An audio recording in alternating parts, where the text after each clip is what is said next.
लाल कृष्ण आडवाणी जी को अगर हम भारत रत्न नहीं देंगे तो किसको दे? जो कार सेवकों के ऊपर गोलियां चलवा रहे थे, जो लाठियां चलवा रहे थे, ओबीसी जैसे कांग्रेस के नेता। गांधी फैमिली को दिया नहीं, गांधी फैमिली ने लिया है। नेहरू जी ने नेहरू जी को दिया था, इंदिरा गांधी ने इंदिरा गांधी को दिया था, राजीव गांधी ने राजीव गांधी को दिया था। रिजर्व करते हैं लाल कृष्ण आडवाणी जी, जिन्होंने संघर्ष किया और उनको तो बहुत पहले दे देना चाहिए था। राजीव गांधी नेहरू जी की तरह नहीं अपने आप ही ले लिया। क्या योगदान था उनका? आज सभी वर्ग ऊपर उठ गए, ये मुस्लिम वर्ग नीचे क्यों है? क्योंकि ऐसे ओबीसी जैसों की वजह से। कितने मुस्लिम भाई एपीजे अब्दुल कलाम जैसे बने, मुझे बताएंगे इनके कार्यकाल के अंदर। इनका भाई कहता है 5 मिनट के लिए पुलिस हटा दो, फिर हम बताएंगे हम कितने हैं। इतना अहंकार, आज वो अहंकार टूट रहे हैं। और वो भी हाँ हाँ हाँ हाँ थई बोल ले, थई बोल ले। थई वाले जो है ना, यही भारत की डंका डुबोते हैं सर। और भारत रत्न जो है वो गर्व की बात है आडवाणी जी को मिलना। ये 125 करोड़ 140 करोड़ जनता स्वागत करती है इसका। आप कैसे देखते हैं इस सम्मान को? भाई साहब बिल्कुल ही मिलना चाहिए। अब मैं तो आडवाणी जी पे वो बोल रहे हैं, कर्पूरी ठाकुर को अब मिला। इतने दिन से 70 साल से सरकार थी, क्यों नहीं दिया भाई? कर्पूरी ठाकुर को मोदी जी ने दिया। इससे पहले तो ये कहते हैं मैं दलितों का मसीहा हूँ, मैं इसका मसीहा हूँ, मैं उसका मसीहा हूँ। फिर कर्पूरी ठाकुर क्या डिजर्व नहीं करते थे? शहीद भगत सिंह को कौन सा इन्होंने दे दिया भाई? इन्होंने किसको दिया? मुझे इसका तो नाम बता दो। गांधी फैमिली छोड़ के और जो उनसे लोग मिले हुए थे उनके खिलाफ, उनके अलावा किसी को नहीं दिया इन्होंने। अब जो लोग चुन चुन के आ रहे हैं ना, वो सारे डिजर्व कर रहे हैं, उन्हीं को मिल रहा है और मिलना चाहिए 100%। अरे क्यों फैमिली को दिया नहीं, गांधी फैमिली ने लिया है। नेहरू जी ने नेहरू जी को दिया था, इंदिरा गांधी ने इंदिरा गांधी को दिया था, राजीव गांधी ने राजीव गांधी को दिया था। ठीक है। और रही कर्पूरी ठाकुर जी की बात, उनके 100वें जन्मदिन पर उन्हें दिया गया है, तो ये उनकी उपलब्धि थी। उन्हें वो डिजर्व कर रहे थे, उन्हें देना चाहिए था। लेकिन ओवैसी कह रहे हैं कि भाजपा बताए कितने मुसलमानों को, दलितों को ये सम्मान दिया है भारत रत्न का। अरे ओवैसी जैसे लोगों की बात मत किया करो आप। घटिया लोगों जो देखो, पता है क्या, अगर ओवैसी की बात करेंगे ना तो ओ वैसी, इसलिए ऐसी तैसी दूसरे साइड में रखो। मैं सॉरी, उन लोगों की बात मत करें, आप किसी और की बात करें। वो खुद ही बेकार आदमी है, जिसके पास कोई मुद्दा नहीं रहता, बात नहीं रहती, तो वो कुछ ऐसा बोलता है जिसे मुद्दा बनाना चाहता है। लेकिन पब्लिक इंडिया, अब जो पढ़ी लिखी पब्लिक है ना, वो ऐसी लोगों को, चाहे मुसलमान हो चाहे हिंदू हो, जो समझदार है, पढ़ा लिखा है, वो ओवैसी, ठीक है, या किसी भी अन्य की बातों को जानिए। आप मुझे एक बताओ, ओबीसी की आप बात करें, ओबीसी के भाई ने बोला था ये अपने गाय जैसे अपने जो माँ होती है उनको नीलाम करता है। ओबीसी उस पर क्या बोलेगा? 15 मिनट के लिए पुलिस हटा दो तो हम ये कर लेंगे, वो कर लेंगे। ओबीसी की बात क्या करना है? ओबीसी की तो बात करना ही नहीं है कुछ भी। ओबीसी की तो अब उसको तो दर्द चालू हो गया कि भाई मंदिर कैसे बन गया। वो तो कह रहा मेरा मस्जिद शहीद कर दिया, मैं तो सुप्रीम कोर्ट को भी नहीं मार रहा हूँ। सुप्रीम कोर्ट का संविधान का शपथ खाता है और उसके बाद सुप्रीम कोर्ट का ही अवहेलना करता है। उस पर तो कंटेम्प्ट ऑफ कोर्ट होना चाहिए भाई। सुप्रीम कोर्ट के खिलाफ उसमें बोल रहा है तो वो उसकी बात क्या कर रहे हो? ओवैसी तो कुछ भी बोलेगा और फिर भी ऊपर से ये बोलते हैं लोकतंत्र खतरे में है, हमें बोलने नहीं दिया जाता है। और सबसे बड़ा जो हमारा युवराज है, सबसे बड़ा जो युवराज है देश का, वो बोलता है भारत का लोकतंत्र खतरे में है, जबकि डेली पानी पी पी के कोसता है मोदी को, जहाँ मर्जी गाली देता है। ओवैसी गाली देता है, राहुल गांधी गाली देता है, ममता बनर्जी गाली देता है, सारे गाली देते हैं, फिर भी बोलते हैं लोकतंत्र खतरे में। कौन सा लोकतंत्र चाहिए? 1975 में देश में लोकतंत्र खतरे में था, जिस टाइम वो इमरजेंसी लगी थी। उसके बाद सारे आप मीडिया वाले आके लोगों से पूछ रहे हो क्या लोकतंत्र खतरे में है, तो लोग बोल पाता क्या? उस टाइम तो जेपी कहाँ से निकला? सबको अंदर डाल दिया था उसी आंदोलन से। लालू कहाँ से पनपे? नीतीश कुमार कहाँ से आया? ये सब कहाँ के आए? ये रामविलास पासवान कहाँ से पैदा हुए थे? जेपी के आंदोलन से ना। जब किसी चीज़ को आप कुचलोगे ना, तब कुछ निकल के सामने आता है। तो उस टाइम की बात इनको याद नहीं आ रहा है। ये सब भूल जाते हैं कि हम क्या बोल रहे हैं। अब ये जुम्मा 4 दिन की बात कर रहे हैं कि मैं अब ये हमारा 52 साल का युवा हर जगह जाके बोल रहा है टी शर्ट में ये हो रहा है। लोग 56 साल का युवा, 49 साल के योगी की कोई बात नहीं करता, युवा है, ठीक है। और 56 साल के एक आदमी की बात होती कि ये युवा है। युवा है क्यों? कि वो एक फैमिली से, एक परिवार से संबंध रखता है, इसलिए। तो कहने का मतलब ये है कि ये जितना भी, अच्छा आप अभी कोई भी मोदी के बारे में बोलेगा ना, हाँ यहाँ सब बोलेगा गोदी मीडिया, गोदी मीडिया। ये कहाँ से आया गोदी मीडिया? ये गोदी मीडिया क्या होता है? मुझे ये बताओ, गोदी मीडिया क्या होता है? जो मोदी कर रहा है। नहीं, मतलब ये गोदी मीडिया के हिसाब से नहीं। दूसरी बात, और आप बोल रहे हो राम बोल रहे, इन जय श्री राम बोलने में इनको दिक्कत है। अरे यार हम सो के उठते हैं राम राम बोलते हैं, मरते हुए जाते हैं तो बोलते हैं राम राम सत्य है। राम राम सत्य है, तो हमारे मन से राम निकाल दोगे क्या? हमारे दिल से राम निकाल दोगे क्या? क्या चाहते हैं इस देश में? ये जो सोया हुआ था ना वो अब जग गया, जो ये सोए हुए थे वो जग गए। अब इनको कोई नहीं बचा सकता है। अब की बार 400 पार मोदी लेके आ रहे हैं। इलेक्शन नाम का एक सुगुफा है, ठीक है, चाहे वो कुछ भी कह लो। अब ये बोलेंगे हमारे केजरीवाल भाई साहब ईडी उसी को काम कर रहे हैं, उसी का काम कर रहे हैं। जैसे ईडी अब पैदा हुआ है 45 अभी मतलब 2014 के बाद ईडी आया क्या? ईडी और सीबीआई तो कांग्रेस ने लाया था, तो उस टाइम सुप्रीम कोर्ट ने भी तोता बोला था उनको। भाई इतना बड़ा जो सोकोल राजनेता है, जो अन्ना हजारे अन्ना सूख के गन्ना हो गया और ये सीएम बन गया, और ये उसके बाद बोलता है यहाँ पे लोकतंत्र खतरे में है। अरे लोकतंत्र खतरे में है। कल मैं उनका एक भाषण सुन रहा था, वहाँ पे वो कह रहे थे कि अरे जब इनको वोट देते हो तो कमल पे जाता है, जब पंजाब में सरकार बन जाती है तब कमल पे नहीं जाता है। दिल्ली सेंट्रल है, 65 सीट जीत के आता तब ईवीएम खतरे में नहीं है। मोदी जीत जाएगा तो ईवीएम खतरे में है, सबको दिख रहा है। ये खुद खतरे में है, इसलिए ईवीएम खतरे में है। भारत के लोग कोई खतरे में नहीं है। 100% 400 पार। वो तो कह रहे हैं कि विपक्ष को खत्म करना चाहता है, ये तानाशाही है। अरे विपक्ष, मैं ये कह रहा हूँ ना, विपक्ष एक रोड मैप देना कि मेरा प्रधानमंत्री कौन है, मैं आऊँगा तो क्या काम करूँगा, 2 करोड़ रोजगार कहाँ है, उस पर बात करें ना। हेल्दी विपक्ष की तरफ बात करें ना। वहाँ तख्ती लेके यूं हल्ला मचाता है, ऐसे ऐसे करके 20 लाख लोग जीत के जाता है। वहाँ पे आप ढंग से बात करो, उनको बोलो 2 करोड़ रोजगार बोला था, कहाँ है, लिस्ट दिखाओ। ऐसे होता तरीका। एक बंगाली को बना दिया है उसका वो जो विधान उसका अध्यक्ष लोकसभा में। भाई साहब विपक्ष का नेता एक बहुत अच्छा होना चाहिए, बहुत बढ़िया होना चाहिए। सचिन पायलट को क्यों नहीं बनाया? पूछो कांग्रेस को। और लोगों को क्यों नहीं बनाया जो हिंदी बेल्ट के थे, जो ढंग से बोलते थे? वो आधा हिंदी तो उसमें बंगाली में बोलता है, उसके बाद समझ में कुछ आता नहीं है, वो बोल क्या रहा है, ये हो गया, वो ऐसे हो गया, वो ऐसे हो गया। क्या हो गया? कुछ नहीं हो गया। अब सही जग गया लोग, सही जग गए लोग। अब जो है ये जो कह रहे ना कि अरे यार ये मतलब हम कह रहे पॉइंट टू पॉइंट सवाल पूछो। आप बोलो 2 करोड़ रोजगार कहाँ है, घेरो मोदी जी को, कोई दिक्कत नहीं है, लोग साथ होगा। आप अपना रोड मैप तो दो यार, कि मेरे पास ये रोड मैप है। राहुल गांधी भारत जोड़ो न्याय यात्रा। अरे काहे का न्याय यात्रा है यार? ये मुझे बताओ, आज तक जो है कांग्रेस में किसी को न्याय मिला है? कांग्रेस में किसी को न्याय मिला है? एक रोड मैप मुझे बताओ, न्याय यात्रा क्या होता है? पहले कांग्रेस तोड़ो, यात्रा को जोड़ो।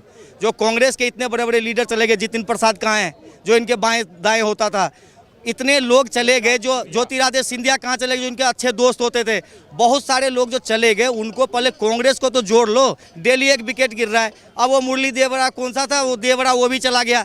अब बचा क्या है? ये और गुलाम ने। मैं तो ये बोल रहा हूँ कि यदि ये यही बैटिंग करते रहे ना आराम से राहुल गांधी, तो मोदी जी के लिए बहुत ही बढ़िया है। ठीक है, पार हो जाएगा। अब की बार 450 पार, 450 पार, 40 भी नहीं होएगा। अभी मैं आपको बोल रहा हूँ, ये जो 40 आए थे ना, अब की बार हो सकता है उसमें से एक 0 हट के 4 ना हो जाए। अखिलेश यादव कह रहे हैं कि भारत रत्न आडवाणी को इसलिए दिया गया ताकि लोकसभा में फायदा मिल जाए। तो राहुल गांधी दे देते अपने टाइम पे कांग्रेस में। किसने रोका था? किसने रोका था? किसने रोका था? अगर मोदी दे सकते हैं तो कांग्रेस क्यों नहीं दे सकती थी? कांग्रेस किनको भारत रत्न देती थी? किसी ने कभी प्रतिक्रिया की? नहीं की। भारत रत्न जो है देश का सर्वोच्च नागरिक सम्मान है, उसकी इज्जत करनी चाहिए। तो ऐसे लोग जो ऊट पटांग बातें करते हैं, जिनको राजनीति का न राह पता है न नीति का तह पता है, वो हमें सिखाएंगे राजनीति, वो हमसे वो सवाल पूछेंगे। इसलिए कांग्रेस को अपना मुंह बंद रखना चाहिए। जितना अच्छा, जितना मुंह कम खोलेंगे उतना सही रहेगा, जितना मुंह ज़्यादा खोलेंगे ना उतने गंद बकेंगे ये लोग। भारत रत्न देना आडवाणी को सही है? बिल्कुल सही है, बल्कि बहुत देर से उनको दिया गया, उनको पहले दे देना चाहिए था। और ठीक है, जो जिस समय पे मिला, कि शायद ये सारे शुभ कार्य हमारे मोदी जी के हाथों ही लिखे हैं, तो मुझे तो वो बात भी याद आती है। मोदी जी ने एक बार कहा था कि कुछ कार्य ऐसे हैं जो प्रभु ने मेरे हाथों में करवाने हैं, तो ये कार्य भी हुआ, तो संपन्न हुआ। देश को खुशी है, 140 करोड़ जनता खुश है। ओवैसी कह रहे हैं कि भाजपा बताए कि मुसलमानों को, दलितों को कितना सम्मान दिया है उन्होंने। मुसलमानों को इस देश ने, भारत देश ने वो सम्मान दिया है कि ओवैसी जैसा मुसलमान भारत के लोकसभा के भीतर बैठ के ये शब्दावली बोल रहा है। ये ओवैसी को सोचना है और देश के मुसलमानों को ओवैसी के बारे में सोचना है। आप मुसलमान हो, भारत के हो, भारत के हिंदुओं के साथ रहते हो, मिल के रहते हो। मुसलमान जैसे दुकानदारों को आप समझ लो, ये मुसलमान वोटों की राजनीति करने वाला ओवैसी मुसलमान लोकसभा में बोल रहा है और खुल के बोल रहा है। कोई किसी पे प्रतिबंध नहीं है, क्योंकि ये देश के लोकतंत्र की खूबसूरती है। अब ओवैसी को सोचना है कि मुसलमान को किस मुंह से ये इस बात का जवाब देगा। भारत रत्न दिए जाने पर आडवाणी को ओवैसी सवाल खड़े कर रहे हैं। ओबीसी को मैं तो कहता हूँ डिजर्व करते हैं लाल कृष्ण आडवाणी जिन्होंने संघर्ष किया, और उनको तो बहुत पहले दे देना चाहिए था। राजीव गांधी नेहरू जी की तरह नहीं अपने आप ही ले लिया। क्या योगदान था उनका? भारत में कोई योगदान था? और ये ओबीसी जैसे जिन्होंने मुस्लिम भाइयों का फायदा उठा करके सत्ता संभाल रखी है, उनको कभी एजुकेटेड नहीं होने दिया, पढ़ने नहीं दिया, लिखने नहीं दिया, उनको आज भी दबदबा बनाए रखा। जब भारत आज़ाद हुआ सभी लोग बराबर थे इस देश के अंदर, कोई करोड़पति नहीं था, सब अपनी धन दौलत छोड़ के आए थे वहाँ पे। आज सभी वर्ग ऊपर उठ गए, ये मुस्लिम वर्ग नीचे क्यों है? क्योंकि ऐसे ओबीसी जैसों की वजह से। इनको अगर लाल कृष्ण आडवाणी जी को अगर हम भारत रत्न नहीं देंगे तो किसको दे? जो कार सेवकों के ऊपर गोलियां चलवा रहे थे, जो लाठियां चलवा रहे थे, ओबीसी जैसे कांग्रेस के नेता, ऐसों को देंगे भाई साहब। कहते हैं यही वो लोग हैं राम जी को काल्पनिक बता रहे थे, राम जी को काल्पनिक। और देखिए यही लोग हैं राम मंदिर का न्योता ठुकरा रहे थे, सब कुछ कर रहे थे ना। आज आडवाणी जी जिन्होंने संघर्ष किया, लाखों हजारों कार सेवकों ने अपनी बलिदान दिए, आज राम मंदिर मिलता है ये विरोध करते हैं। राम उस समय तो मोदी जी प्रधानमंत्री नहीं थे जब ये कार सेवकों के ऊपर गोली चला रहे थे, नरसिम्हा राव जी थे इनका साथ देने वाले मुलायम जी के, और वो नारा दे रहे थे मिले मुलायम काशी राम, हवा में उड़ गए जय श्री राम। आज मोदी जी के काल में गूंज रहा है नारा मुलायम, नारा काशी राम। हिंदुस्तान छोड़ो विदेशों में भी गूंज रहा है जय श्री राम। तो इनको मिर्ची लग रही है। हम तो एक ही चीज कहते हैं ना, इनको अगर भारत रत्न चाहिए काम करते। ये कौन लोग थे? राम मंदिर का न्योता ठुकराने वालों, बाबर की बाबरता का इतिहास बताने वालों, कोठारी बंधुओं के घर के 2 दीप बुझाने वालों, ये चिंगारी जो तुमने सुलगाई है, हमने मंदिर भी बनाया, तारीख भी बताई है। अब निज नैनों से तुम काशी की झांकी देखना, और ये मत भूलना काशी तो झांकी, अभी मथुरा भी है बाकी।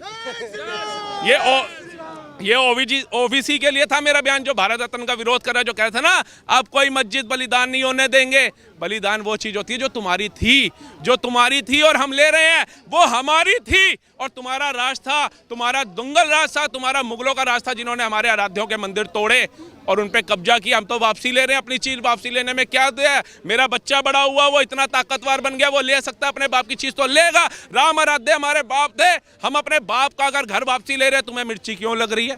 तुम्हारे नहीं होंगे कोई, तुमने माना ही नहीं। तुमने अगर माना होता तो तुम कहते ना हिंदू, पहले क्या था? हिंदू चीनी भाई भाई, क्या किया हमारी सेना के साथ जंग में? फिर हिंदू मुस्लिम भाई भाई, क्या किया 70 सालों में हिंदू के साथ? आज हिंदू भाई भाई हो रहा है तो इनको जाति याद आ रही है, इनको पिछड़ा याद आ रहा है, इनको दलितों के लिए न्याय की बात याद आ रही है, इनको आरक्षण याद आ रहे हैं। क्यों भैया? हम खुश हैं, ये 125 करोड़ से ऊपर देशवासी खुश हैं। अगर ये नाराज होते तो आज भारत जोड़ो यात्रा अकेला राहुल गांधी ना निकाल रहा होता, भारत न्याय यात्रा अकेला राहुल गांधी ना निकाल रहा होता, पूरा देश चल रहा होता उसके साथ। सब लोगों को पता है देश के लिए कौन है, जिसके देश के रहते, जिसके राजा बने हम लोग सुरक्षित है। हम किसी पार्टी का समर्थन नहीं कर रहे, लेकिन जब मुझे आंखों से दिख रहा है कि ये जो है ये बिल्ली है, और मैं अगर कबूतर हूं, मैं आंखें बंद कर लूं, ये बिल्ली आ रही है मुझे खा जाएगी, तो पागल तो मैं ही होऊंगा ना। ये कहते हैं हिंदुत्ववादियों को खाड़ के बाहर फेंकना होगा। राहुल गांधी जी ने कहा, मैंने नहीं कहा भाई साहब, कोई क्या है बीजेपी का हूं, ये राहुल गांधी जी ने कहा इन हिंदुत्ववादियों को खाड़ के बाहर फेंकना होगा। खड़गे जी प्रधानमंत्री का चेहरा जिनको घोषित किया है, वो कहते हैं कि अगर मोदी जी तीसरी बार आते हैं तो सनातन जो है मजबूत होगा, हिंदुत्व को बढ़ावा मिलेगा। ये 125 करोड़ का हिंदुस्तान है, इसमें सनातन मजबूत नहीं होगा, हिंदुत्व को बढ़ावा नहीं मिलेगा। किसको देना चाहते हो? अफजल हम शर्मिंदा है, तेरे कातिल जिंदा है, भारत तेरे टुकड़े होंगे इंशाल्लाह इंशाल्लाह। ऐसे लोगों को मजबूत करना चाहते हो, और आप कर भी सकते हो, क्योंकि वही कन्हैया कुमार टुकड़े टुकड़े गैंग का वो आपकी यात्रा में क्या कर रहा है? किस संविधान के तहत उसको लिया, किस मर्यादा के तहत आपने उसको लिया? एक कहता था सनातन डेंगू मलेरिया, उसके साथ आप गठबंधन करके चल रहे हो, किसके तहत चल रहे हो? और अपेक्षा कर रहे हो कि ये 125 करोड़ जो हिंदू सनातनी है ये आपको वोट देंगे, ये आपको गद्दी पे बिठाएंगे। मेरे जैसा युवा बिल्कुल भी नहीं चाहेगा। मेरे सगे संबंधी, मेरे मित्र जितने भी हैं, मैं उनको बताऊंगा कि यही लोग हैं जो हमारे भगवानों का छोड़ो हमारे सनातनियों का भी विरोध करते हैं। ये कभी हमें ऊपर नहीं चढ़ने देंगे, ऐसे लोगों का विरोध करो। इनको मोदी से दिक्कत नहीं है, इनको ये है ये 125 करोड़ लोग इतने जागरूक कैसे हो गए, इतने एजुकेटेड कैसे हो गए, ये अपना फैसला लेने वाले खुद कैसे हो गए, जब तक हमने इनके पूर्वजों को अपना गुलाम बना के रखा हुआ था। ओवैसी कह रहे हैं ना कि भाजपा बताए कि कितने मुसलमानों को, दलितों को उन्होंने ये अवार्ड दिया है भारत रत्न का। भारत रत्न का 9.5 साल के अंदर कितनों को मिला है ना। ये छोड़ो, उन्होंने तो दलित पिछड़ों को राष्ट्रपति के पद पर भी बिठा दिया, उन्होंने मुख्यमंत्री के पद पर भी बिठा दिया, कैबिनेट में भी बिठा दिया। इन्होंने क्या किया मुस्लिमों के लिए ये बताएं। कितने मुस्लिमों की आबादी अर्थव्यवस्था के मतलब पैसों के मामले में कितनी मजबूत हुई, कितने मुस्लिम भाई APJ अब्दुल कलाम जैसे बने, मुझे बताएंगे इनके कार्यकाल के अंदर। इनका भाई कहता है 5 मिनट के लिए पुलिस हटा दो फिर हम बताएंगे हम कितने हैं। इतना अहंकार, आज वो अहंकार टूट रहा है। एक अहंकार कब टूटा था? इंद्र का, उनको बड़ा घमंड था। भगवान श्री कृष्ण ने गोवर्धन पर्वत उठा दिया, इंद्र का घमंड वहीं चकनाचूर हो गया। आज मोदी जी चाहे वो राम मंदिर कर रहे हैं, चाहे वो 100-125 करोड़ लोगों को साथ लेकर के चल रहे हैं, तो पूरे विपक्ष का घमंड टूट गया। जो सोचते थे कि ये जो जनता है ये हमारी गुलाम है, हमारे माँ दादाओं की जायदाद है, इनको जैसे रखना है जैसे मसलना है हम देखेंगे। मैं कहता हूं जितने भी खड़े हैं जो कांग्रेस का गुणगान करते हैं, अगर उनकी समझ इतनी है वो अपने माँ बाप का कार्यकाल देख ले। पिताजी को स्कूटर खरीदने में सालों लग गए होंगे, बच्चा दिवाली पे नए कपड़े मांग लेता होगा, माँ बाप नहीं खरीदते होंगे, बच्चे को लेते होंगे। लेकिन आज वही बच्चा 1000 की जीन्स, 1500 की जैकेट और 50,000 से कम का, 30,000 से कम का फ़ोन लेके नहीं चल रहा। उनके माँ बाप के हाथों में बटनों वाला फ़ोन भी बहुत समय बाद आया होगा सर। आज हर एक बच्चे की जेब में आप फोन दे सकते हो। कोई, मेरे को लगता है गांव में भी कोई ऐसा बंदा होगा जिसका फोन नहीं होगा। पैसा है तभी ना। आप इस चीज को देखो, आज का काल छोड़ दो, आप पीछे चले जाओ, 10 साल, 15 साल, 20 साल पीछे चले जाओ, आप देखो कि आपका जीवन शैली कैसे थी, आप कैसे व्यतीत कर रहे थे, और आज 14 साल के अंदर कैसी हो गई। आज हमें डाटा फ्री मिल रहा है, जितनी मर्जी बातें करें, सब कुछ करें। उस समय हमें कितने 400, कई लोग पिताजी की पैंट से भी चुपचाप रात को निकाल लेते थे, सो जाते थे। ये भी काल था क्योंकि हमें देखा देखी था। मेरे दोस्त के पास है, हमारे पास क्यों नहीं है। पिताजी रात को सो गए, स्कूटर बंद करके चुपचाप चाबी निकाली, ले गए भगा करके। आज बच्चों का अपनी मोटरसाइकिल, अपनी एक्टिवा, अपनी कार है, बच्चे मौज मस्ती में है। कौन है? ये तो कहते थे अनपढ़ को अनपढ़ रहने दो। आज एक ठेले वाला भी ना UPI चला रहा है। इन्हीं के चिदम्बरम जी थे जो कहते थे कैसे भैया वो करेगा, कैसे UPI चलाएगा। आज बता गरीब बंदा यहाँ से बैंक नहीं जाता, यहीं से पेटीएम करता है, अपने गांव में माताजी को पैसा पहुंच जाता है। तो ये अचीवमेंट्स है। यही संयुक्त राष्ट्र अमेरिका का भी प्रेसिडेंट आया, उसको बिठा दिया चाय वाले ठेले पे। तुम्हारी औकात थी? तुम्हारी औकात, तुम्हारी औकात क्या थी? ओबामा ओबामा ओबामा, पाकिस्तान बम फाड़ गया। आज बाइडन पैरों में छू रहा है। क्यों छू रहा है? मोदी जी के नेतृत्व के अंदर। क्योंकि पुतिन जैसा पावरफुल लीडर कह रहा है मोदी जो है वो अपने देश के ऊपर किसी कंट्री को नहीं मानता, वो नहीं मानता किसी भी कंट्री को अपने से ऊपर।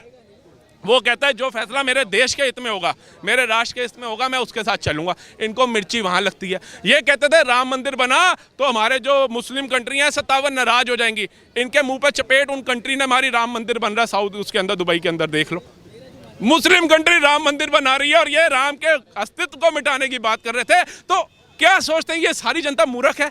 ये इनका साथ अभी भी देगी? मेरे जैसा तो नहीं देगा, मेरे मित्र भी नहीं देंगे, मेरे सगे संबंधी नहीं देंगे। मैं डंके की चोट पे कहूंगा नोटा दबा देना अगर तुम्हें मोदी पसंद नहीं है, लेकिन ऐसे दोगलों को सत्ता में मत लाना। ये तुम तो निकल जाओगे क्योंकि तुम तो नास्तिक हो।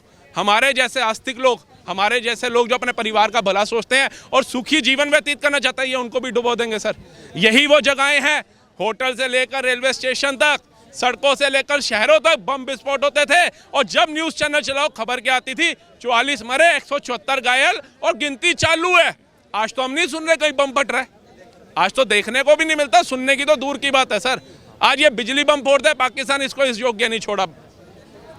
यही वो था ना जब आता था पाकिस्तान से हरा झंडा लहरा रहा होता, तिरंगे के ऊपर आग लगा रहे होते थे, कूद रहे होते थे, हमारा शौर्य, हमारी सेना को पत्थर मार रहे होते थे और सेना अपना बचाव करते हुए जो हमारी रक्षा कर रही है वो अपनी रक्षा करते हुए जा रही थी। हमारे लिए डूब मरने वाली बात थी।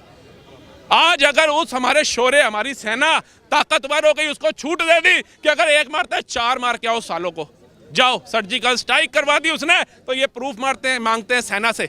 जब उनको पत्थर मांग रहे थे तब बोलते प्रूफ क्या है, क्योंकि तब तुमने अपनी आंखों से देखा था। आज वो पत्थरबाज गायब हो गए। आज हर एक की जगह मेरा तिरंगा लहरा रहा है। आज जहाँ पैदल नहीं चल सकता था इंसान, वहाँ ट्रेन दौड़ा दी मोदी ने जम्मू से श्रीनगर तक।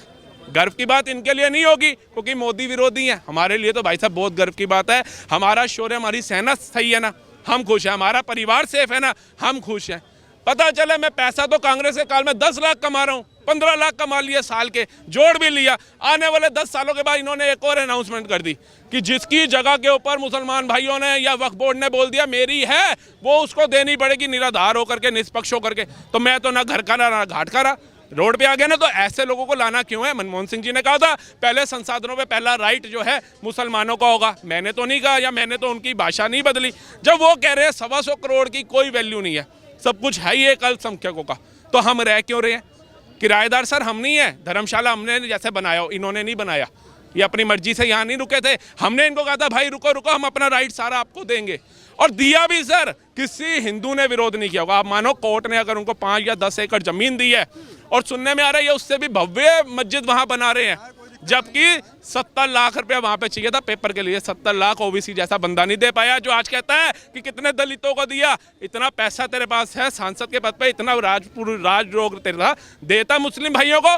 2 करोड़ के अंदर 30% संस्थाओं ने दिया, 40% के अंदर कुछ योगदान हिंदू भाइयों ने भी कर दिया। जाओ, तो ये हृदय है, ये सनातनियों का हृदय है। हम किसी का विरोध नहीं कर रहे। आपको राम मंदिर का विरोध करते हुए कुछ दोगले हिंदू भी दिख जाएंगे, मुस्लिम छोड़ो विपक्ष छोड़ो, उनका तो है ना। अखिलेश यादव कह रहे हैं ये सम्मान नहीं है, लोकसभा चुनाव है इसलिए ये सम्मान दिया गया है, इसलिए अवार्ड दिया गया है। अच्छा, नहीं, मतलब इनका कहने का मतलब ये सम्मान दिया गया। उस बंदे ने रथ यात्रा निकाली, उसने बताया हिंदुस्तान में राम भी थे। इन्होंने तो हमें किताबों में भी नहीं बताया सर। इन्होंने बताया औरंगजेब महान था, बाबर महान था, हुमायूं महान था। 70 साल हमारी आज़ादी हो गई, ये नाम तक नहीं बदल पाए। दिल्ली के अंदर भी कुछ इलाकों में चले जाओ, यहीं चले जाओ, इंडिया गेट, बाबर रोड मिल जाएगी, हुमायूं रोड मिल जाएगी, औरंगजेब रोड मिल जाएगी, तुगलक रोड मिल जाएगी। दिखाओ गुरु गोविंद सिंह जी रोड दिखाओ बाबा वीर शिवाजी रोड दिखाओ, झांसी की रानी रोड दिखाओ। इनका इतिहास ही सर नहीं बदला, पढ़ाते रहे हमें। ये तो अब गुरु गोविंद सिंह जी के बारे में भी हमें कब पता चला, जब एक मूवी बन के आई सिख भाइयों के द्वारा, तब पता चला कि कितना आक्रामक था। छोटे छोटे बच्चों को दीवार में चुनवा दिया इसने, दीवारों में चुनवा दिया, हाथ की स्किन तक खींची। इतना निर्दयी था, उसको आप लोग हमारे इतिहास में बता रहे हो महान था, ये बता रहे हैं हम सर। हमारे पूर्वज का भी हम शुक्रगुजार है कि उन्होंने तलवार की नोक पे सलवार नहीं पहनी, और जिन्होंने पहनी थी वही गुणगान कर रहे हैं। और हम नहीं चाहते फ्यूचर में हमें भी तलवार की नोक पे सलवार पहननी पड़े, इसलिए हम मोदी के साथ हैं। क्योंकि अगर हम कहें मोदी जी बोल रहे हैं ना, हम कहेंगे चलो ये तो राजनीति कर रहे हैं। राहुल गांधी जी आके बोल रहे हैं टीवी पे हिंदुत्ववादियों को उखाड़ के बाहर फेंकना होगा। वो क्या कर रहे हैं? वो क्या कर रहे हैं? हाँ, कह तो रहा हूँ ना, क्या कर रहे हैं वो बता तो रहे हैं। मोदी जी राजनीति कर रहे हैं, वो क्या कर रहे हैं? वो तो क्या कह रहे हैं? खड़गे जी ऐसा बोल रहे हैं, सनातन डेंगू मलेरिया उनको साथ लेकर के चल रहे हैं। क्यों लेके चल रहे हो भाई? या तो हमारी कोई वैल्यू नहीं है, या तो आप मानते हो हाँ ये कीड़े मकोड़े हैं, इनको सारी जिंदगी हमने कीड़े मकोड़े बना करके रखा और रखेंगे, आपकी मानसिकता हुआ। नहीं तो आओ ना। और इनके दोगले जो आते हैं ईवीएम का जो रोना रोते हैं, मैं पूछना चाहता हूँ, चुनाव आयोग ने बुलाया था, क्यों नहीं गए? चलो नहीं गए, छोड़ो। अगर ये दोगले समर्थक जो बोल रहे हैं, जो राम विरोधी हिंदू विरोधी, ये तो कहीं के नहीं है सर। ये जो बोल रहे हैं ईवीएम, मैं बताऊं आपको, अभी 3 राज्यों का चुनाव हुआ ना, उसमें एक बड़ी अच्छी शायरी निकल के आती है कि चुनावों के नतीजों से कुछ पार्टियां ऐसी शर्मसार हो गई, उस दिन से बेचारी ईवीएम गुनाहगार हो गई। राहुल गांधी न्याय जोड़ो यात्रा कर रहे हैं, ईवीएम हटाओ यात्रा करनी चाहिए उनको। पूरे विपक्ष को होना चाहिए ईवीएम हटाओ। तेलंगाना जीते, रद्द करो, रिजाइन दो। हम ईवीएम से जीते हैं, सरकार हमारी बनी है, हम रिजाइन देते हैं, हमारे को बैलेट पेपर से कराओगे तब मानेंगे। करा नहीं करेंगे। ये जो अनएजुकेटेड जो भटके हुए लोग हैं ना, उनको बताना है हम हार गए बेटा, तुम सपोर्ट अपना बनाए रखना। ये ईवीएम की गड़बड़ी थी, ये ईवीएम की गड़बड़ी। और वो भी हाँ, राहुल जी जो बोल रहे थई वाले जो है ना, ये यही भारत की डंका डुबोते हैं सर। कोई बाहर से नहीं आता हमारे देश के अंदर। आप बताओ, सऊदी से आया था कोई राम मंदिर का विरोध करने? वो खुद बना रहे हैं दुबई के अंदर है। और एक वो दुबई जैसी कंट्री हमें कह रही है भैया तुम हमें पानी भेज देना, हम तेल सस्ता करेंगे। अंडरपास बन रहा है मुंबई से लेकर दुबई तक, रोड बिछा दी उसने, समुंदर के ऊपर अतल सेतु बना दिया उसने। तो ये काम है। आप राम मंदिर का मुद्दा छोड़ दो, कहीं दोगले आके कहेंगे राम मंदिर से वोट मिलेगा, विपक्ष भी कहेगा राम मंदिर के नाम। अरे राम मंदिर छोड़ो, 14 लाइन के एक्सप्रेसवे नहीं दूंगा वोट।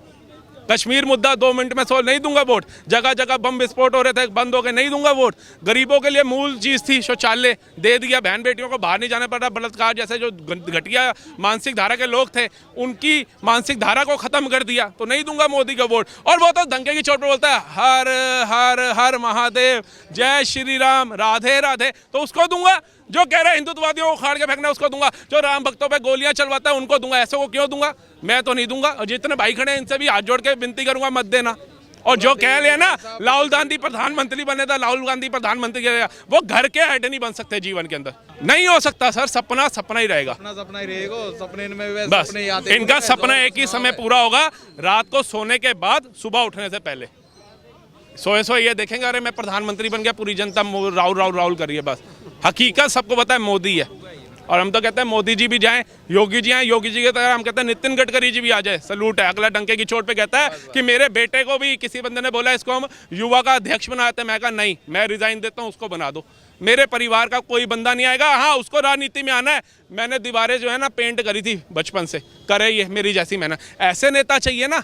मोदी उसके भाई भाई सब होते हो, उसने निरादर कर दिया, कह रहा नहीं किसी को अपनी काबिलियत के हिसाब से आप आ जाओ, आ सकते हो। तो मेरे परिवार का कोई नहीं होगा। योगी उसकी बहन बेचारी बजुग आज भी चाय बना कर दे रही है उसको। हमारे जब मैं ही हो जाऊं भाई साहब, मेरी भी विचारधारा बदल जाएगी। मैं कहूँगा नहीं, मैं पहले अपने भाई को साइड कर लूँ, फिर जितना मेरे सगे संबंधी है वो भी आ जाएंगे, भाई छोटा का हम करा दें। ये नहीं करा, तो इसलिए मोदी जरूरी है, ऐसे दोगलों को नहीं। और भारत रत्न जो है वो गर्व की बात है अडवाणी जी को मिलना। ये 125 करोड़ 140 करोड़ जनता स्वागत करती है इसका।